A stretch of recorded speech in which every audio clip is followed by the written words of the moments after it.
Hey guys, welcome to my channel. My name is Dami and you're in Dami's world. And if you're new here, welcome. Don't forget to hit that subscribe button. And if you're returning, hey girl. So this video is gonna be something totally different. I actually was gonna put YouTube down and just stop worrying about it because I hopped on YouTube in like 2016 when I did my first hair video.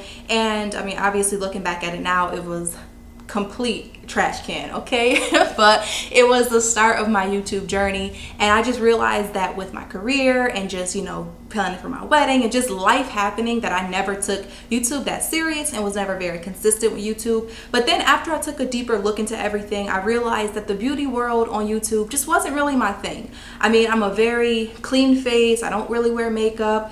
My hair is curly 99% of the time, so I wasn't really switching up any of that. I don't really switch up my products. I stick to one and I love it and I use that.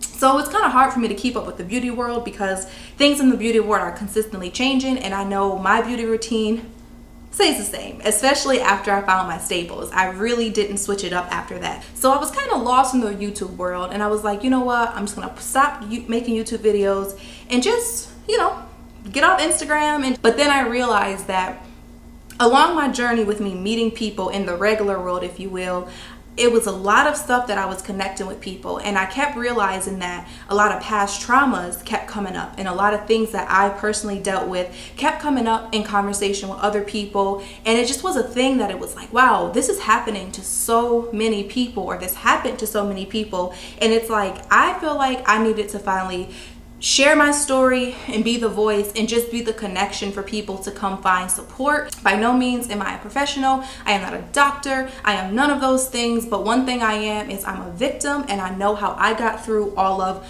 my past traumas. So this is the first time I'm ever saying this on camera, but honestly, it's one of those things where it's just my reality. And I mean, I don't even like to put labels on myself, but I am a survivor of sexual abuse when I was a child. And it's one of those things that is very, very hard to talk about. It is very sensitive, but at the same time, it happens to so many people that it's almost ridiculous. The more and more, like I said, I was getting off YouTube and talking to people like just outside, whether we meet up for brunch, we do a girls' day, whatever. This conversation came up way too much. And the biggest problem is we keep it a secret. We don't want to tell anybody. We don't want the sympathy. We're scared. We don't think anyone's going to believe us. All of those things come into play, and that's why we don't say anything. So I am finally tired of holding it in, and I am going to tell my truth. Unfortunately, it might hurt some people along the way because these people know this person. These people have been around this person, and it's just one of those things that I wasn't the person who did anything to myself. Someone did this to me, so why am I protecting that any longer? Let me just tell my story. So I don't know when it started. I can't really go back that far in my memory. And like, you know, if you are a victim of any sort, a lot of those traumatic moments, we try to block out of our minds. Like, we completely just try to erase it. But what you realize is years and years later, something triggers those thoughts and it comes rushing back to you. It's like something just punched you in the face. And that's exactly what happened to me. So I can't say again when it started, but I for sure know when it stopped. It stopped when I was about 11 years old. This person lived in my house, and it was one of those things where for so long you just think, I guess it's normal, that you don't even really realize something is going on. How I realized something was wrong is when some of my older brothers, they started dating girls around their age, and then I started having kind of little crushes on people at my school at my age. And then I realized something's not right. I like a boy who's my same age. My brother, who's only a few years older than me, likes a girl that is his age, and all my friends like people around their age. So I knew something was wrong. One thing that I always used to hear growing up was from adults around me, whether it's my mom, my aunts, my grandma, whomever, uncles, anyone. If anybody ever do this to you, anybody ever touch you, you better tell me and I'm gonna kill them. Okay, so you hear that at 11, you hear that at 10, 7, however old you are, and you know killing someone isn't right. So now you don't want to say something because you don't want to be the reason someone's killed. Although whether they really are going to kill that person or not, obviously I don't think they would. It's just still that thing that scares you. So that kind of makes you want to hold it in. And I know that's what happened to me. I finally like made sure it stopped. I asked, I was like, if this happens again, I'm gonna tell. And it did stop, thankfully. But I did at that time still work up enough courage that I was gonna tell my mom. And I just remember like my mom not knowing, but kind of blowing it off when I asked her. I think I asked her just to like take a walk with me. Let's go for a walk around the neighborhood. And at the time she was cooking. So I remember clearly her saying after we eat dinner, dinner's done, I ask again. Unfortunately, we never took that walk. So it's one of those things where I know I didn't feel like I had a place to turn. And I just remember being younger and so many weird things happening to me. Like I remember having like a really bad speech problem. I remember just having like social anxiety, like not really wanting to be around people, not really liking to like be touched or anything of that nature. And it's all signs of a victim. And like I said, I didn't say anything for years, and I really didn't say anything until 2020. And the reason I did say something in 2020 is I kept having these dreams about it, and these dreams stopped for a really long time, and I kept having these dreams, and I was just like, man, this is starting to like overcome, take over my mind and just take over my thoughts. And I was having trouble sleeping, and it was just a lot. And I was kind of getting a little scared to go to sleep just recently, like around the start of 2020, because these thoughts were always on my mind. So it was one of those things where I knew I had to do something. I had to say it.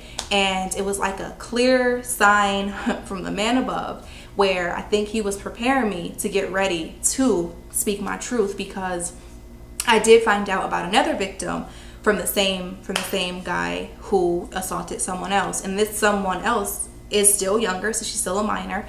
And it was just like devastating to me. When I heard the news, it was a weight of bricks punched me in the face this time, because I felt like maybe if I spoke up, maybe this person wouldn't have become a victim. And that's the part that eats me up more than anything else. Like I said, I wasn't gonna get emotional, but here it comes.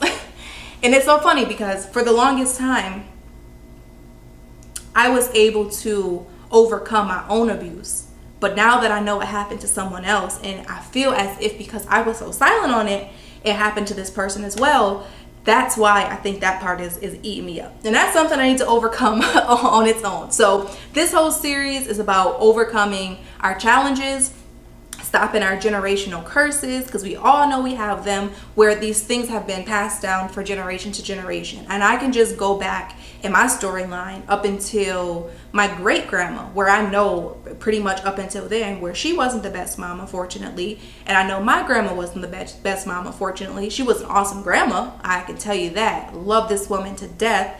Literally the best grandma ever, but unfortunately she wasn't the best mom. And then that trickles down to my mom. And I mean, we're having a lot of difficulties of working through a lot of challenges in our relationship. And then you have me, where I'm like, you know what? I have to break this generational curse. And all these feelings really started to come around the time when I was getting engaged and I was planning my wedding. And I'm like, you know what? After a wedding comes babies. Babies will come eventually. And I did not want to be the person that my kids have to heal from.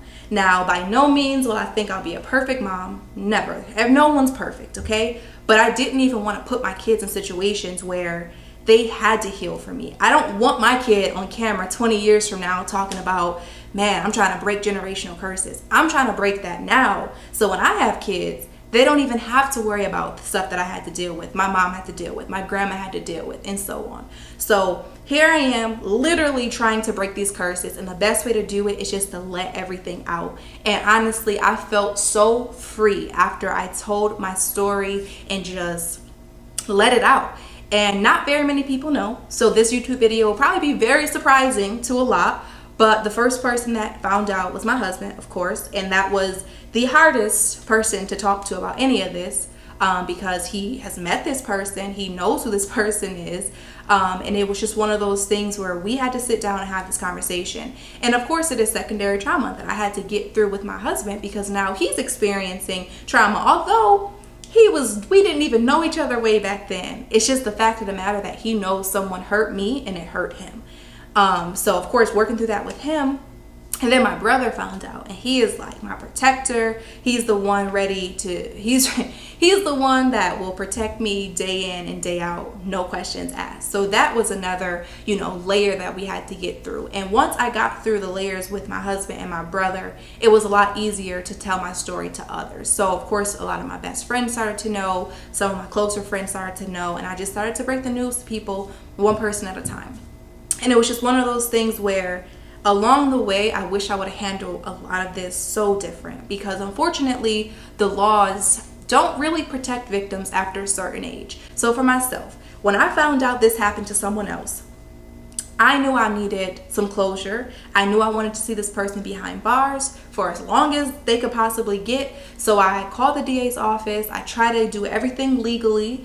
But unfortunately, the statute of limitations only would have protected me up until the age of 23. And this is for the state of New York. So one big piece of advice that I want to give is know the statute of limitations. And unfortunately, for my case, I'm 27 now. So I've, aged out of that statute of limitations for a long time ago. But what I did find out doing my research in it is, as of August 1st, 2019, if you were offended and you were a minor, after that date, you have until you're 28 to file criminal charges. So they did do where you can file civil suits for life. So you can file a civil suit forever, but civil is money. Unfortunately, this guy has absolutely nothing. So I would pay a lawyer to sue somebody with nothing. You get nothing. It's a waste of time. So I did think I was going to be able to do at least something, but unfortunately I wasn't. So that was another part of this whole thing that really threw me for a loop. And it was like, man, here's this person who I know raped me, molested me, all the words you want to throw in there for years. And this person's just walking free. And I mean free, not just like free and people know, but like free and nobody knew. But that's why I wanted to be the voice, because I think there's more victims. I know there has to be more victims. He was around plenty of children for plenty of years. But I'm no longer going to be silent about this topic. For sure, I know I want to help other people through this, and I know how I was able to get through it. So that's some backstory on all that. I think in the next video I would share more tips on how I actually got through it, because it was a long, very, very long journey to actually overcome this.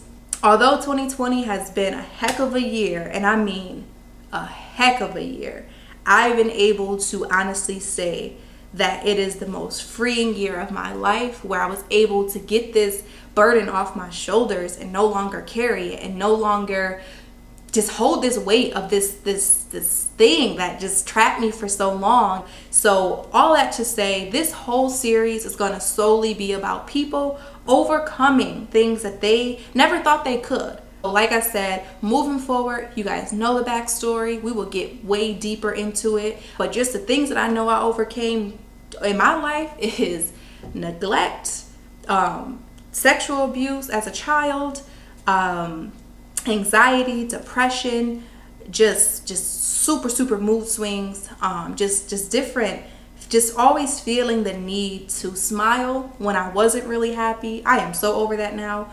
Like, y'all don't even understand. Working myself to death to keep my mind busy all the time. Just overcoming suicidal thoughts. What else did I overcome? Overcoming the death of my grandma.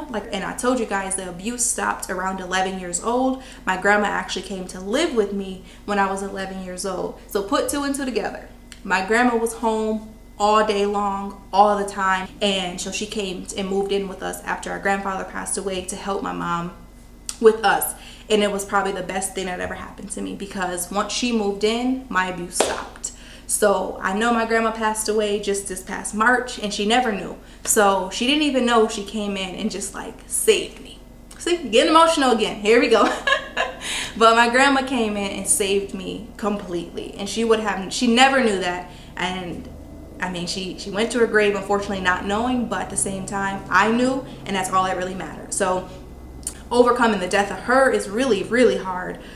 So moving forward, we're going to talk about tips and tricks on how I overcame these things, and just like I said, incorporating more quotes and more inspirational people. So I know this video is like slightly rambled, but This is my story, this is my truth, and I want to help someone else because no one should have to go through this alone. And trust me, we all deal with something, and I hope this video is helpful. If so, don't forget to give this video a thumbs up, don't forget to subscribe, and I will see you guys in the next episode.